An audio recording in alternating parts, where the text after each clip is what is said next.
Assalamualaikum warahmatullahi wabarakatuh. Perkenalkan, saya Paula Febrianti dengan NIM 2101560 dari kelas 1B. Video ini bertujuan untuk memenuhi tugas mata kuliah Psikologi Pendidikan dan Bimbingan. Dosen pengampu Ibu Gia Nikawati, SPC MPD, dan Bapak Dr. Anastasia Acep, Prosuan MPD.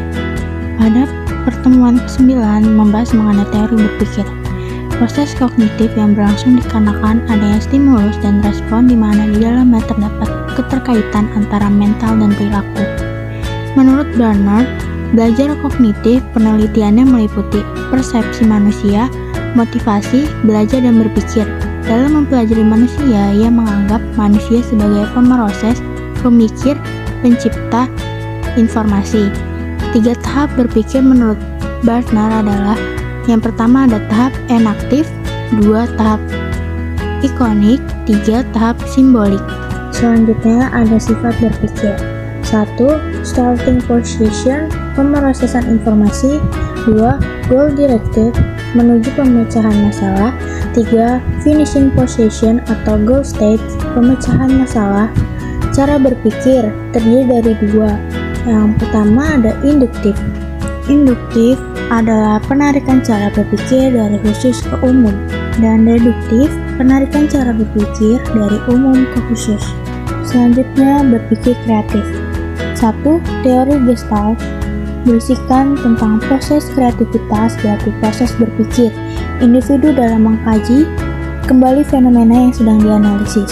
2. Teori eksistensial berisikan tentang kreativitas adalah proses manusia dalam mendedikasikan pemikiran-pemikirannya yang bermanfaat guna kesejahteraan umat manusia. Berpikir kreatif adalah kemampuan berpikir, bersikap, dan bertindak dengan cara yang baru guna memecahkan berbagai persoalan sehingga dapat menghasilkan penyelesaian yang orisinil dan bermanfaat. Menurut Semiawan 1999, belajar merupakan proses menciptakan nilai tambah kognitif, afeksi, dan psikomotor bagi siswa. Perolehan belajar: 1. Dari apa yang dibaca terdapat 10%, dari apa yang didengar terdapat 20%, dari apa yang dilihat terdapat 30%, dari apa yang dilihat dan didengar terdapat 50%, dari apa yang dikatakan terdapat 70%, dari apa yang dikatakan dan dilakukan terdapat 90%. Gaya belajar: 1. Pelajar aktif, mencari dan memecahkan masalah sendiri, dan reflektif, berpikir secara diam-diam memfokuskan pemecahan masalah. 2. Pelajar intuitif, cenderung berpikir lebih cepat dan lebih inovatif, dan sensorik, cenderung berpikir lebih praktis dan cenderung senang mempelajari hal yang berhubungan dengan realita. 3. Pelajar visual, lebih cepat menanggapi pelajaran dengan cara melihat langsung suatu objek, dan verbal, lebih cepat menanggapi pelajaran dengan cara mendengar atau proses ceramah materi. 4. Pelajar sekuensial, cenderung menyukai pemahaman dan langkah-langkah yang berurutan atau sistematis dan linear. Dan global, cenderung senang mempelajari pengetahuan secara acak sehingga menarik pemecahan suatu masalah secara umum atau bercabang berpikir induktif. Pertemuan 10 mengenai inteligensi. Inteligensi berasal dari kata Latin yaitu intelligere, mengorganisasikan, menghubungkan, atau menyatukan satu dengan yang lainnya. Inteligensi adalah daya menyesuaikan diri dengan keadaan baru dengan menggunakan alat-alat berpikir menurut tujuannya. Menurut Stern 1953, kelupaan terjadi karena materi yang disimpan dalam ingatan itu tidak sering ditimbulkan kembali dalam alam kesadaran, sehingga akhirnya manusia mengalami kelupaan. Teori faktor terdiri dari 7 faktor. Yang pertama, teori X, spatial relation. 2. Faktor P, perceptual speed. 3. Faktor V, verbal comprehension. 4. Faktor W, word fluency. 5. Faktor M, number facility. 6. Faktor M, associative memory. 7. Faktor I, induction. Teori proses terdiri dari 4. 1. Proses sensori. 2. Coding. 3. Ingatan. 4. Remembering. Selanjutnya ada teori kreativitas menurut para ahli. 1. Teori psikoanalisa. Bisikan tentang kreativitas dipandang sebagai pengganti, yaitu alat yang dapat melepaskan dari kesukaran sehingga dapat mencapai berbagai tingkat kepuasan dalam waktu yang terbatas. 2. Teori asosiasionistik. Bisikan asosiasi adalah proses keadaan mental yang menyatu sehingga suatu proses cenderung dapat menimbulkan proses lainnya. Sejalan dengan teori ini, aspek kreatif intelektual terdiri dari proses yang saling melengkapi dengan menggunakan proses berpikir analogik yang merupakan hal penting dalam proses kreativitas. Dan masih banyak lagi teori kreativitas menurut para ahli lainnya. Pengertian kreativitas. Kreativitas adalah kemampuan berpikir, bersikap, dan bertindak tentang sesuatu dengan cara yang baru dan tidak biasa guna memecahkan berbagai persoalan sehingga dapat menghasilkan penyelesaian yang orisinal dan bermanfaat menurut Semioyawan 1999. Gardner mengatakan bahwa kreativitas merupakan suatu aktivitas otak yang terorganisasikan, komprehensif, dan imajinatif tinggi untuk menghasilkan sesuatu yang orisinil. Oleh karenanya, kreativitas lebih dapat dikatakan sebagai sesuatu yang lebih inovatif. Kreativitas itu merupakan kemampuan bawaan yang tidak ada hubungannya dengan belajar atau pengaruh lingkungan. Kreativitas dianggap sebagai sinonim dengan imajinasi dan fantasi. Seperti yang telah kita lihat, perkembangan kreativitas anak terdiri dari 6. 1. Karena jenis kelamin. 2. Status sosioekonomik. 3. Posisi urutan kelahiran. 4. Ukuran besar anggota keluarga. 5. Anak-anak di lingkungan kota lebih cenderung kreatif daripada anak-anak di desa. 6. Inteligensi. Selanjutnya, pada pertemuan 11 membahas mengenai motivasi. Motivasi belajar merupakan daya penggerak psikis dari dalam diri seseorang untuk dapat melakukan kegiatan belajar dan menambah keterampilan dan pengalaman. Motivasi mendorong dan mengarah minat belajar untuk mencapai tujuan belajar.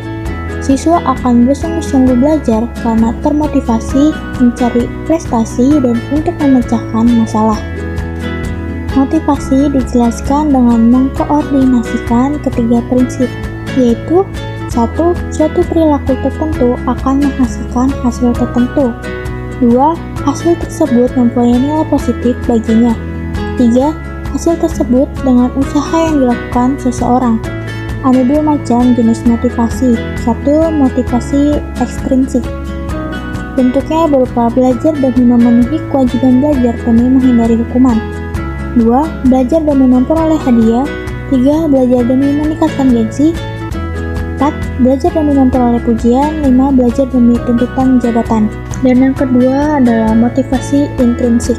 Merupakan kegiatan belajar dimulai dan diteruskan berdasarkan penghayatan sesuatu, kebutuhan dan dorongan yang mutlak berkaitan dengan aktivitas belajar. Misalnya, belajar karena ingin memecahkan suatu masalah, ingin menjadi seorang yang bermanfaat dengan ilmu yang dimilikinya. Selanjutnya, pada pertemuan ke-12 membahas tentang kreativitas. Teori kreativitas menurut para ahli. 1. Teori psikoanalisa berisi tentang kreativitas dipandang sebagai pengganti, yaitu alat yang dapat melepaskan dari kesukaran sehingga dapat mencapai berbagai tingkat kepuasan dalam waktu yang terbatas. 2. Teori asosiasionistik. Bisikan tentang asosiasi adalah proses keadaan mental yang menyatu sehingga suatu proses cenderung dapat menimbulkan proses lainnya. Pengertian kreativitas. Kreativitas adalah kemampuan berpikir, bersikap, dan bertindak tentang sesuatu dengan cara yang baru dan tidak biasa guna memecahkan berbagai persoalan sehingga dapat menghasilkan penyelesaian yang orisinal dan bermanfaat.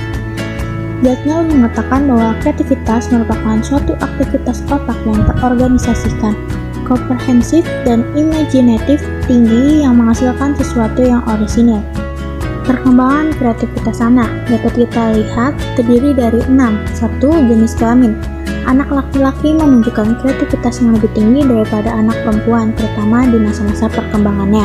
2. Status sosioekonomik. Anak yang berlatar belakang sosioekonomik yang lebih tinggi cenderung lebih kreatif daripada anak-anak yang berlatar belakang rendah. 3. Posisi urutan kelahiran. Posisi kelahiran berbeda menunjukkan tingkat kreativitas yang berbeda. 4. Ukuran besar anggota keluarga. Anak-anak dari keluarga ukuran kecil cenderung lebih kreatif daripada anak-anak dari keluarga ukuran besar. 5. Anak-anak di lingkungan kota lebih cenderung kreatif daripada anak-anak di desa. 6. Inteligensi. Untuk anak yang seusia anak-anak yang cerdas menunjukkan kemampuan kreativitas yang lebih baik daripada anak-anak yang kurang cerdas. Pertemuan ke-13 membahas mengenai minat dan bakat peserta didik. Peran seorang guru sangat penting dalam mematangkan aspek kognitif sebagai tempat bimbingan pemahaman dalam pelajaran dan memberikan pengarahan minat dan bakat siswa. Peran seorang guru dalam proses pengarahan minat dan bakat siswa yaitu 1. Memberikan perhatian pada hakikatnya siswa butuh adanya perhatian atau dukungan dari guru. 2. Menjalin kerjasama dengan orang tua siswa. Guru sebisa mungkin harus proaktif berkomunikasi dengan orang tua. 3. Rutin memberikan latihan. Latihan yang diberikan oleh guru tidak harus banyak, melainkan konsisten. 4. Penguatan motivasi belajar. 5. Mendukung kegiatan ekstrakurikuler. 6. Melaksanakan evaluasi. Guru mempunyai peran sebagai evaluator yang bertugas memberikan masukan kepada siswa terkait pengembangan minat dan bakatnya. Selanjutnya, pertemuan ke-14 terkait penetapan surat edaran SE Kemendikbudristek nomor 29 tahun 2021 penilaian libur Nataru dan libur akhir semester ganjil 2021-2022 di sekolah dan perguruan tinggi. Saya sangat tertekan jika ketentuan ini tidak dilepaskan. Kasus COVID-19 di Indonesia akan bertambah di awal tahun 2022. Tetapi dikhawatirkan jika kebijakan ini dilakukan, pasti akan ada saja masyarakat yang nakal ingin bepergian keluar daerah. Maka menurut saya perlu tindakan yang sangat bijak untuk menangani hal tersebut. Namun untuk kalangan siswa dan mahasiswa, peniadaan hari libur seperti ini merupakan hal yang baru bagi dunia pendidikan. Sebagian akan ada yang menentang kebijakan ini karena libur akhir semester adalah hal yang sangat ditunggu-tunggu oleh setiap kalangan siswa, mahasiswa maupun tenaga pendidikan untuk menghabiskan libur panjang bersama keluarga dan teman-teman. Jika libur akhir semester ini ditiadakan, maka diharapkan siswa dan mahasiswa tidak melaksanakan pembelajaran dan pengajaran, akan tetapi diganti dengan waktu untuk beristirahat dan tetap di rumah. Itu saja penjelasan dan pembahasan dari saya, kurang lebihnya mohon maaf. Wassalamualaikum warahmatullahi wabarakatuh.